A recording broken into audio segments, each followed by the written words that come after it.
Hello, I'm Laura. We're going to be discussing a topic today that relates back to the video we posted on karma. Today's topic will be the journey of the soul. My husband is here. He is off camera, but you will hear his voice. He also would like for me to mention that for all of you who are following us on YouTube or Facebook, we'd appreciate it if you would go ahead and comment or post, especially in the Facebook group. It's called... No, especially ones that have been helped. Especially the ones who have been helped in the... Of course, there are many of them. So. There are, but the ones who are on Facebook in the group is called Clearing, Healing, and Guidance. You can go ahead and find it, and I'll approve your request to join once you've answered the questions, and then you can go ahead and post your story. All right, so let's begin. Okay. Before we are born in the physical world, we start off in the spiritual world. That's correct. What happens in the spiritual world before we get to the earth? You don't remember? No, I don't. You forgot already? I don't think anybody remembers what happened in the spiritual world before they came to the earth. Oh, some do remember. We've talked about that. Oh, true. We've seen some of those videos of kids who remember their past life and what they did in their past life. No, that's a good one, right? We've seen YouTube videos like those. Yes, we have. You can probably find them on YouTube as well. What do they call them? Do you remember? No, I don't. Okay. But if you look up, like, boy remembers past life, right. or child remembers past life, different videos will come up and you'll hear some very interesting stories. Mm-hmm. That's right. Very good point to bring up. Anyway, right. So we talked, this is take 3, by the way. In take number 1, we talked about how based on the Christian faith, that God took Adam, he created Adam, right? Right. And then from Adam, he put him to sleep and then took out one rib and then created Eve. According to Christian faith. But according to other faiths, you'll read that, or it's taught that God created all souls at the same time. Okay, It wasn't like, okay, it was just Adam and Eve on the earth, and then they had kids, and their kids had kids, and then how they could have kids, that means the brother and sister are getting married, which is not a good thing biologically, and it's kind of messed up. So, just from the biology standpoint, that's really dangerous because people die. Yes, genetics don't normally allow that. Exactly, right? Mm-hmm. So, and genetics didn't change too much as how it functions between Adam's time and now, unless if you want to follow Mr. Darwin and his theory. Okay. Anyway, according to other faiths or other teachings, though, all souls are created at the same time. And at that point, decisions are made, right? They decide where they want to go. All we think about is planet Earth, because this is where we are. And then we're talking about other planets that could be inhabited by other beings. We consider them aliens, right? Right. We're talking about UFOs and aliens and all these things. And that's because we see anything or anybody that doesn't look like us or that's not on Earth as alien. That's our mindset. However, the way God sees it is, depending on our level of development, we go to certain planets or certain areas to keep developing. We happen to be on Earth. And that's why the Zen Masters teach us that if you're on Earth, that means you have karma to balance still, a whole lot.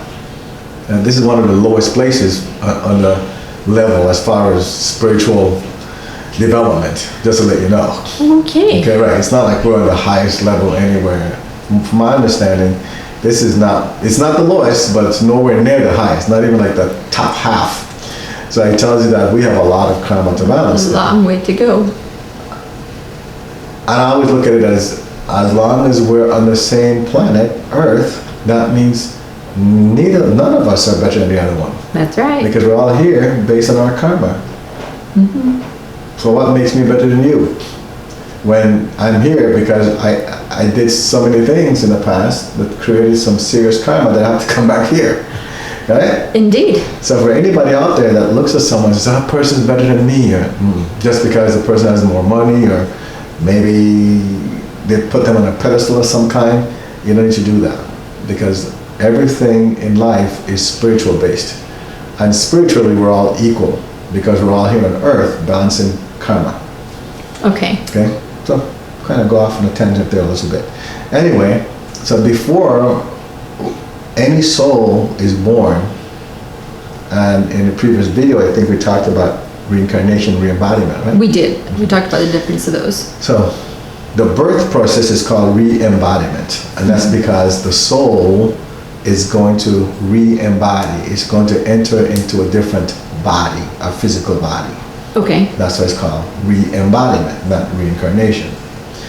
Before that happens though, all the souls like us, you and myself, we're up in heaven, and there are different levels of heaven, by the way, okay? So again, it depends on where we are spiritually. We're at that level of heaven, and we get training once we decide what it is that we want to accomplish in the lifetime that we're going to enter, the embodiment that we're about to enter into. We're shown our life, our previous life, and we say, okay, here's what your history looks like. Are you ready to go down there and work on something else? And you decide, God doesn't force us, free will. If you say yes, okay, what do you want to work on? What do you want to balance? And a lot of people call that their life's purpose, or their purpose in life. Okay. Right? And then after you see everything, you decide, okay, this is what I want to work on, this specifically. When I get down there, I want to be a teacher, or I want to be a mom, the best mom or best wife, like you, right? Right. Or someone might say, I want to be an astrophysicist. Exactly. Or I want to be a dancer. Or, you know, whatever it is. Then they give you the tools for that. They start to prepare you for it. You get all the training you need. If you want to be an artist, you get all the training to be one of the best artists ever up there. When you feel you're ready, that's when it's time for you to be born. Now, by the time you decide that you're ready, you have to choose your parents. Okay, I was just about to ask that. So us as parents, we think that we're the ones that decide, oh, we're going to have kids now. We'll have 3 or 4. No. The souls decide if you're going to be their parent. Okay. And by the time they decide, the parents will decide it based on the karma that the soul needs to balance. Oh. All right. So if the soul knows that this set of parents will help him or her balance his or her karma, then those parents are chosen. Okay. Now, it's not just the parent, it's also the location. You know, it might be in Africa, it might be in China, because the location also matters for them to balance that karma. The race, should they be Vietnamese? Should they be Nigerian? Should they be in Alaska somewhere? Okay. Be with the Eskimos. All that plays into, all those choices are made based on the karma that has to be balanced. That's why we always say that we should respect every race, every person. Because if you understand the concept of re-embodiment, somewhere down the line, you have been whatever race that you think. Now, some people, they don't like races, they don't like people of certain races. Yes. Well, think about it, they don't like that race, but they don't realize that they've been part of that race in the past. And not only that, if you don't like that race right now, going back to karma, and you're putting all these negative things out there about this race, and then it magnifies, what do you think is going to happen? You're going to come back and have to balance karma as one of that race. Bingo. That you don't like right now. That's what's going to happen. So same thing, I guess it would be if you, like, to me, being raised in the Catholic faith that I was, all of the religions were put down in some way. Mm-hmm. They're far less than the Catholic Church. Did you put them down? I did. Ooh. I know. Anything that wasn't Catholic. You're coming back as I don't know what. Well, no, I don't think so. And hopefully I balanced some of that karma now because I've changed my thinking. Good job. Thank you. All right, but that's what happens, right? If you make fun of fat people because they're overweight, you will have an embodiment, because unless you balance that karma in this lifetime, you'll have to balance it somehow. Okay, so you might literally have an embodiment. We have to come back as an overweight person. Is that why some kids are born heavy already, and then they continue to stay really thick and heavy throughout their lives? That's correct. That's part of that journey we're talking about. So you're jumping ahead. Oh, I'm sorry. But yes, that's how it works, you know? So anyway, so before the soul is born, all this they already know. They already agreed to all this. They know what's going to happen. Now, does that mean it has to happen that way? No. It can be changed, because they can balance a lot of the karma and change things. Remember, we have the karma and the dharma? Right. Well, you can use the dharma to cancel out the karma. Okay. Let's say, for example, they were supposed to be handicapped all for the entire life. All of a sudden, because of all the dharma that they have, or they created during the same lifetime, after they re-embody, all of a sudden, they get healed. You know, instead of being handicapped, let's say they're dumb all their life, they can't speak, all of a sudden one day they can speak, because they've balanced the karma by creating a lot of dharma. Okay. So you can change things. It's not, God doesn't put something on you, you put on yourself. And just like how you put on yourself, you can also adjust it, if you understand the laws of God, the laws of karma and dharma. Okay. So anyway, that part, right? The next thing is that you choose your name.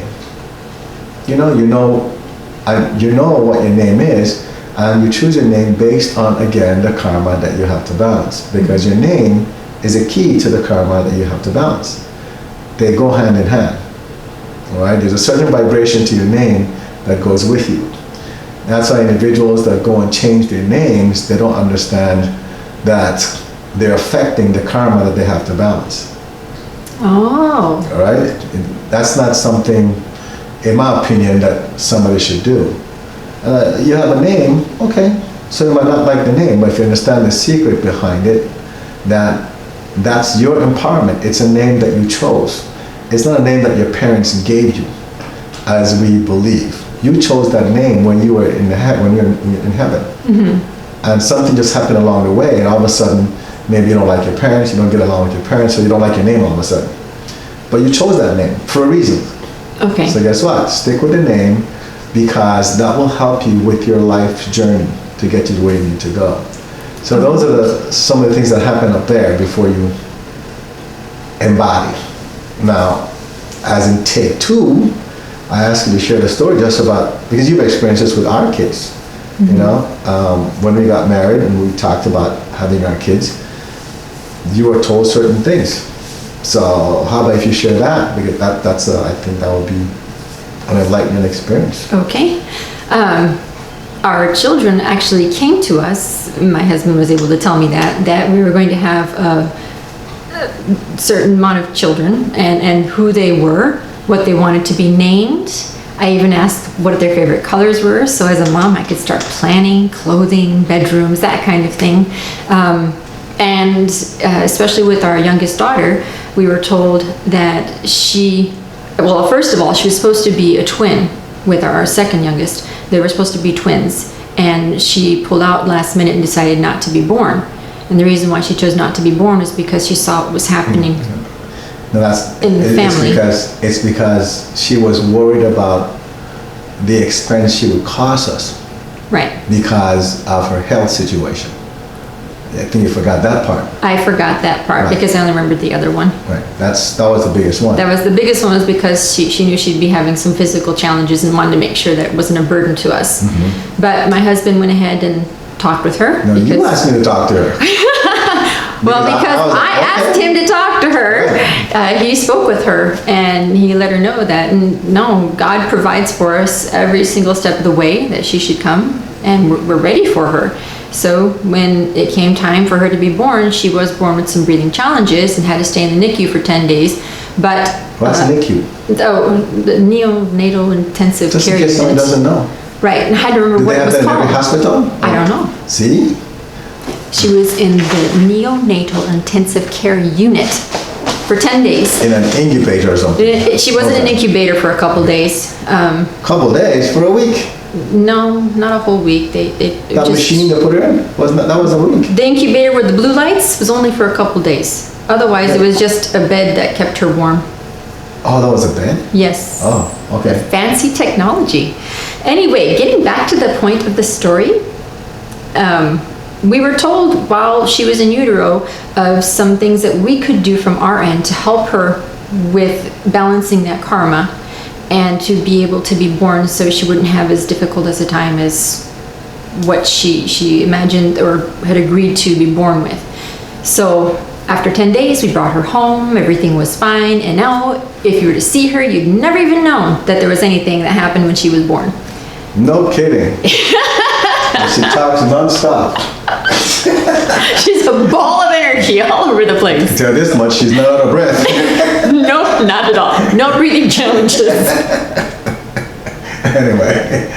Now, right, so that, I was going to say, now, as I had mentioned, she had chose not to be born the first time around. That's right. She said she didn't want to be born, right. Is that something that a soul can choose if they're looking at they've got everything picked out, they're ready to be born, the mom might be pregnant, and the child says, wait a second, maybe I shouldn't go right now, right, things have changed, I don't think they're ready, or I'm not ready to go yet. Yes. Is that why women have miscarriages?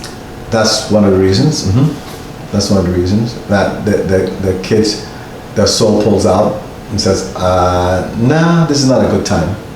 And unfortunately, because a lot of individuals don't have that connection like you have, right, or we have, then they wouldn't know how to fix it.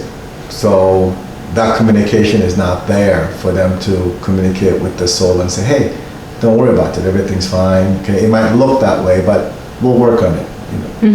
They don't have that, and so the soul pulls out. Next thing you know, there's a miscarriage. Yes, that's one reason. There are other reasons, of course, but that's one reason. Okay. Most definitely. Anyway, so are we done? Or? With that question, so then we plan everything before we're born. So then we're born into this physical world. We could have handicap, abusive families. We could have all these different things taking place based on our karma. Choose, right. Okay. You know, and we had talked about this. I feel that a good movie to watch, there's some movies that make sense. They don't cover the whole thing. They try their best, right? Right. But there's a movie out there. It's called Made in Heaven. Made in Heaven? Right, Made in Heaven. And I don't know the actors in there, but that's the one with the guy that smokes. He's supposed to be like an angel. He's smoking in heaven. I said, what is he doing smoking in heaven? And they told me about your dad. Yeah, my dad, after he passed, you said he was up there and he was in his shorts and smoking a cigar, saying that he was really relaxed and enjoying himself. Yeah, I guess they do that up there. That was just a little over a year ago that my dad passed. Has it been that long? Yes, it's been that long since he passed. Anyway, so there's a movie called Made in Heaven, and it shows a good example of how they're prepared, how the soul is prepared before the soul embodies to come to earth. They do a really good job. You have to follow it closely. Not only that, but for people that wonder about twin flames or twin rays, it covers that as well, sort of. It's a good movie to watch because it covers two souls that met in heaven and fell in love in heaven, and they have to find themselves, they have to find each other on earth after they've embodied. And of course, before you embody, because people always ask, well, how comes I don't remember what I was supposed to do? Yes. Right? How come I don't have so many people search for their life's purpose? Exactly. They go on these long trips to different places or try all these different college classes, and they just feel so lost. They don't know what they're supposed to be doing. Right. And the bottom line is that just before we're born, when we go through that canal, they have something called a veil of forgetfulness that we pass through. And God, the ascended masters, angels, whichever way you want to term it, take us through that so that we don't remember the training that we've gotten in heaven. Right?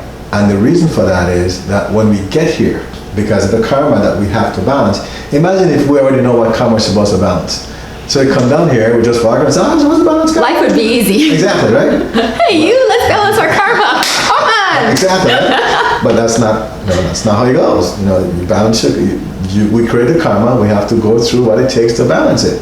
But life might be happier if we knew sometimes. No, but see, that's the key though. That the closer we get to God, the more karma we clear. As we clear more karma, we get closer to God. Individuals that are not close to God have a lot of karma to deal with. And they don't realize that the reason why they're not close to God is because of all this karma they have to balance. So it's like having a cell phone, and depending on what area you're in, the reception is not very good. Right. Well, as you start to go into a clearer area, the reception gets better. You can talk to somebody on the phone, right? It's the same thing. To talk to God, we have these antennae. But if our reception is not clear, it's because the karma is blocking our reception. Okay. So our job then is to clear this karma so that our reception gets better. Got it? Got it. So once we're born, what we should be doing is getting closer to God. What about people who are born in families where they don't believe in God, they don't even believe in a greater being or anything, you're like the Darwin theory, you're just made out of a clump of cells, you're born, you just live, and then you're done. So how do those people get help? Well, we said believe in God, right? Because we're raised with a spiritual, religious background, but it doesn't have to be believe in God. You just believe in something bigger than yourself. It could just be, that there's an energy out there, right? There's something that's bigger than you out there, and if you can tap into that, then you start to understand yourself more. You have a self-discovery. And people that don't believe in God, they call it all kinds of things. I don't know what they are. Some people will say like Mother Nature. I don't know what they call it. Right. No, they're all have kinds. Different names, right? Right. Higher beings. Exactly. But they're still trying to tap into this energy that's out there, and that's how it's referred to, energy. Like your dad used to say, New Age. Right? Yes, he used to call that New Age. You never liked that. It was not New Age people. On the Catholic spectrum was New Age or satanic, whatever. So, he didn't say satanic, did he? Oh, yes, some things were satanic. Oh, okay. That's more so my mom, but my dad would say it every now and again. Got it. Anyway, it doesn't have to be satanic, folks. That's just my father-in-law, him being Catholic. It's just the Catholic background. Right. But the thing is that we know that there's the universe is bigger than us, and there are things that are mysterious about the universe, and the more we try to understand those mysteries, the closer we get to the universe. How about that? The closer we get to Mother Nature or Father Nature, whatever you want to call it. The supreme energy. Exactly. If you don't believe in God. For us, because we believe in the power and existence of God, we use that term. Okay. But people can use whatever they want.